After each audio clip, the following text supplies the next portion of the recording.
I'm just saying it's an understood practice in the clinical world that as a physician, you carry malpractice. And I'm just saying it's an understood practice in the clinical world that as a physician. Hey guys, welcome to another episode of KLF Deep Dive. This is part of our ongoing series of Different roles, shared goals. It's almost too catchy.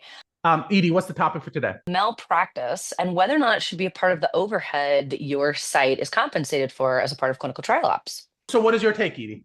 It depends on who you are, right? So if I'm the sponsor, my argument is going to be very clearly, look, you have to have malpractice insurance just to even be in the clinic at all, to even hold privileges at your specific, clinics and hospitals. So this has nothing to do with being in clinical research per se. We shouldn't have to take on that expense because you're carrying it anyway, right? And it should come across and cover you. If I'm the site, of course, I'm going to have a very different conversation and say something quite the opposite. But here's the part I couldn't justify. I probably couldn't justify that the whole amount of my PA's malpractice insurance could ever be covered by, one trial or 5 trials, because you do still have a clinical angle. You do still have them seeing patients.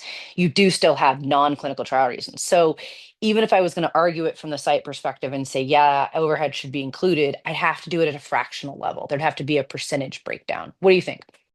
Enjoying our content? We'd love to hear more. Please like, comment, share, and find more. I think anyone who's trying to add malpractice is you're in the nickel and dime territory, because that's just operational expenses. Now, are you going to start saying, I kept the lights on for an extra 15 minutes because I'm running this trial?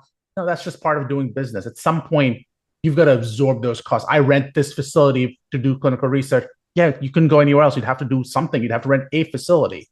You chose this facility. Why am I suddenly being charged an additional overhead? To me, there are certain things that are part of the practice of medicine. There are certain things that are part of you opening up a shop and saying, I'm doing clinical research. But I don't think overhead, number one, as a category is that great. And I think to the extent that it is a category, I think pulling out something like insurance is that great. I think if your overhead is very well documented, like I will give it to a lot of academic medical centers. I mean, they can tell you down to the penny where it was spent, how it was spent, why it was justified, why the NIH approved it, well-oiled machine. And I want to give credit where credit's due there. If it's that level of accounted for, that's a different conversation. If I'm a smaller, independent, non-academic site trying to have this argument with a CRO or sponsor, what I'm going to say, or what I'm probably going to do operationally, at the end of the day, is make my PIs independent contractors and say, as a part of your independent contractor relationship, you have to come to me with your malpractice covered, because you would have to do that to get privileges at a hospital anyway. And so you're basically, the site's even going to pass it on to the PI at some level. Academic sites operate a little bit differently than that, but there's just a lot of ways that this ends up coming back to the actual physician to cover.